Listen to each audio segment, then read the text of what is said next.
واقعہ اصحاب فیل کے 55 دن کے بعد 12 ربیع الاول 571 ہجری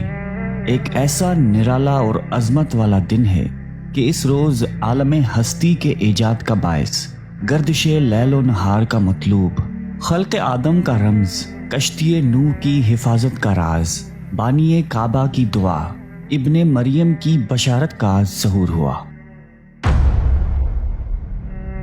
کائنات وجود کے الجھے ہوئے گیسوؤں کو سنوارنے والا، تمام جہاں کے بگڑے نظاموں کو سدھارنے والا، سند الاصفیاء، اشرف الانبیاء، احمد مجتبیٰ، محمد مصطفیٰ صلی اللہ علیہ وآلہ وسلم عالم وجود میں رونق افروز ہوئے اور پاکیزہ بدن، ناف بریدہ، خطرہ کیے ہوئے، خوشبو میں بسے ہوئے، بحالت سجدہ مکہ مکرمہ کے مقدس سرزمین پر اپنے والد ماجد کے مکان کے اندر پیدا ہوئے۔ باپ کہاں تھے جو بلائے جاتے، اپنے نونہال کو دیکھ کر نہال ہوتے، وہ تو پہلے ہی وفات پا چکے تھے۔ دادا بلائے گئے جو اس وقت طواف کعبہ میں مشغول تھے۔ یہ خوشخبری سن کر دادا عبد المطلب خوش حرم کعبہ سے اپنے گھر آئے اور والہانہ جوش و محبت میں اپنے پوتے کو کلیجے سے لگا لیا۔ پھر کعبے میں لے جا کر خیر و برکت کی دعا مانگی اور محمد نام رکھا۔ آپ صلی اللہ علیہ وآلہ وسلم کے چچا ابو لہب کی لونڈی ثوبیہ خوشی میں دوڑتی ہوئی گئی اور ابو لہب کو بھتیجا پیدا ہونے کی خوشخبری دی، تو اس نے اسی خوشی میں شہادت کی انگلی کے اشارے سے ثوبیہ کو آزاد کر دیا۔ حضرت ثوبیہ وہ پہلی خاتون تھی جس سے حضرت محمد صلی اللہ علیہ وآلہ وسلم نے سب سے پہلے دودھ نوش فرمایا، پھر اپنی والدہ ماجدہ حضرت آمنہ رضی اللہ تعالی عنہا کے دودھ سے سیراب ہوتے رہے،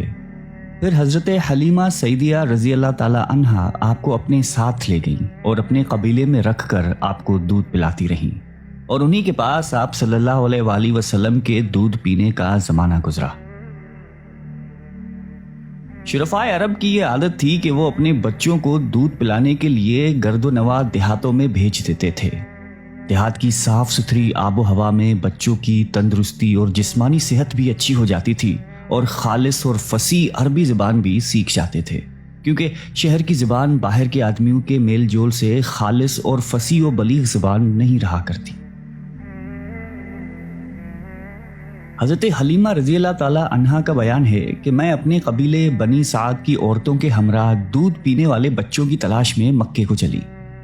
اس سال عرب میں بہت سخت کال پڑا ہوا تھا۔ میری گود میں ایک بچہ تھا، مگر فقر و فاقے کی وجہ سے میری چھاتیوں میں اتنا دودھ نہیں تھا جو اس کو کافی ہو سکے۔ رات بھر وہ بچہ بھوک سے تڑپتا رہا اور ہم اس کی دلجوئی اور دلداری کے لیے تمام رات بیٹھ کر گزارتے تھے۔ ایک اونٹنی بھی ہمارے پاس تھی، مگر اس کے بھی دودھ نہ تھا۔ مکہ مکرمہ کے سفر میں جس خچر پہ میں سوار تھی وہ بھی اتنا تھک ہار چکا تھا کہ قافلے والوں کے ساتھ تو چل ہی نہیں سکتا تھا۔ میرے ہم سفر بھی اس سے تنگ آ چکے تھے۔ بڑی بڑی مشکلوں سے یہ سفر طے ہوا۔ جب یہ قافلہ مکہ مکرمہ پہنچا تو جو عورت رسول اللہ صلی اللہ علیہ وآلہ وسلم کو دیکھتی اور یہ سنتی کہ یہ یتیم ہیں تو کوئی عورت آپ کو لینے کے لیے تیار ہی نہیں ہوتی تھی، کیونکہ بچے کے یتیم ہونے کے سبب زیادہ انعام و اکرام ملنے کی امید نہیں تھی۔ ادھر حضرت حلیمہ سعدیہ رضی اللہ تعالی عنہا کی قسمت کا ستارہ ثریا سے زیادہ بلند اور چاند سے زیادہ روشن تھا۔ ان کے دودھ کی کمی ان کے لیے رحمت کی زیادتی کا باعث بن گئی، کیونکہ کم دودھ دیکھ کر کسی نے ان کو اپنا بچہ دینا گوارا نہیں کیا۔ حضرت حلیمہ نے اپنے شوہر حارث بن عبدالعزیٰ سے کہا کہ یہ بات ٹھیک نہیں ہے کہ میں خالی ہاتھ واپس چلی جاؤں،